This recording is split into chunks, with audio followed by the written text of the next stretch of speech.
Miss Lonely Hearts and the Fat Thumb. Miss Lonely Hearts found himself developing an almost insane sensitiveness to order. Everything had to form a pattern: the shoes under the bed, the ties in the holder, the pencils on the table.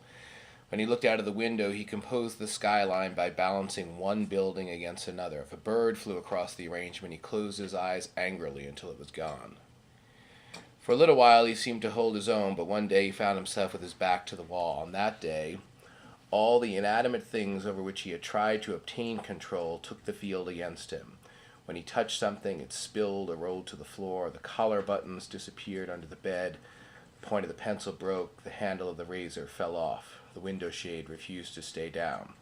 He fought back, but with too much violence, and was decisively defeated by the spring of the alarm clock. He fled to the street, but there chaos was multiple. Broken groups of people hurried past, forming neither stars nor squares. The lampposts were badly spaced, and the flagging was of different sizes. Nor could he do anything with the harsh, changing sound of streetcars and the raw shouts of hucksters. No repeated group of words would fit their rhythm, and no scale could give them meaning. He stood quietly against a wall, trying not to see or hear. Then he remembered Betty. She had often made him feel that when she straightened his tie, she straightened much more.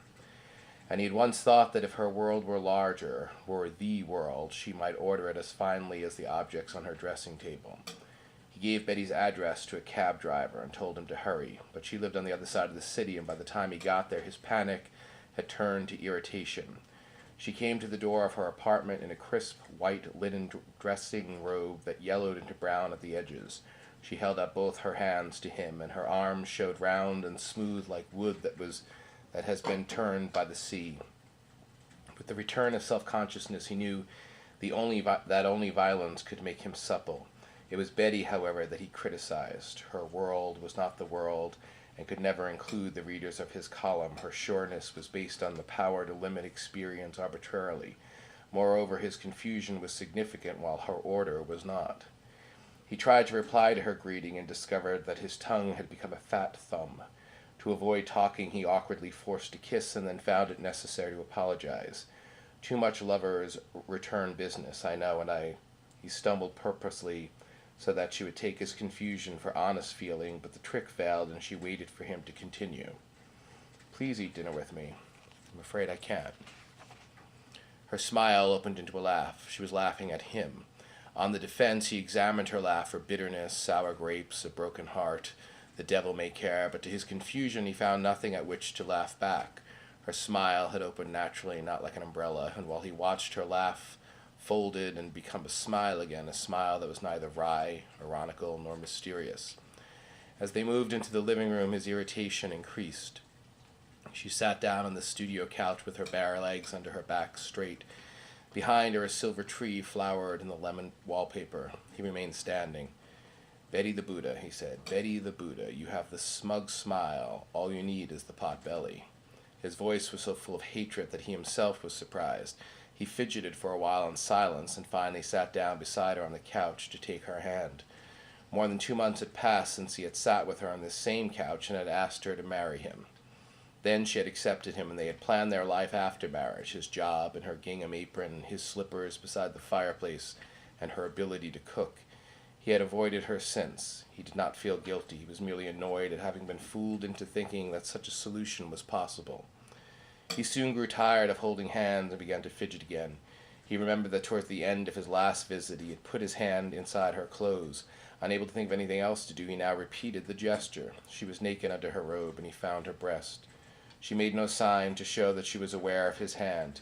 He would have welcomed a slap, but even when he caught at her chest crown, she remained silent. I'm sorry, I can't say that word.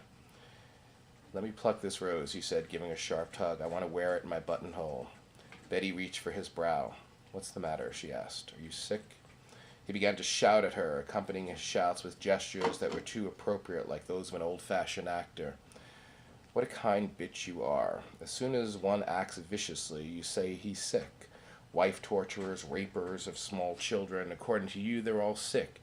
No morality, only medicine. Well, I'm not sick. I don't need any of your damned aspirin.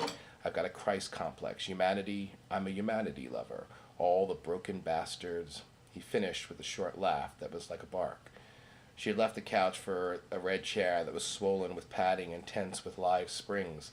In the lap of this leather monster, all trace of the serene Buddha disappeared, but his anger was not appeased. "What's the matter, sweetheart?" he asked, patting her shoulder threateningly. "Didn't you like the performance?"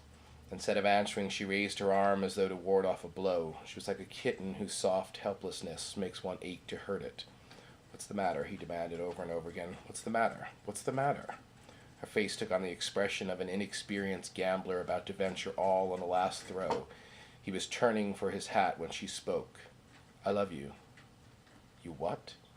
The need for repeating flushed at her, yet she managed to keep her manner undramatic. "I love you." "And I love you," he said. "You and your damned smiling through tears." "Why don't you let me alone?" She had begun to cry. "I felt swell before you came, and now I feel lousy. Go away. Please, go away." So what does thinking too much about the wider world do to one's personal relationships? Look at Miss Lonely Hearts and his girlfriend Betty. That was chapter 4 of Miss Lonely Hearts.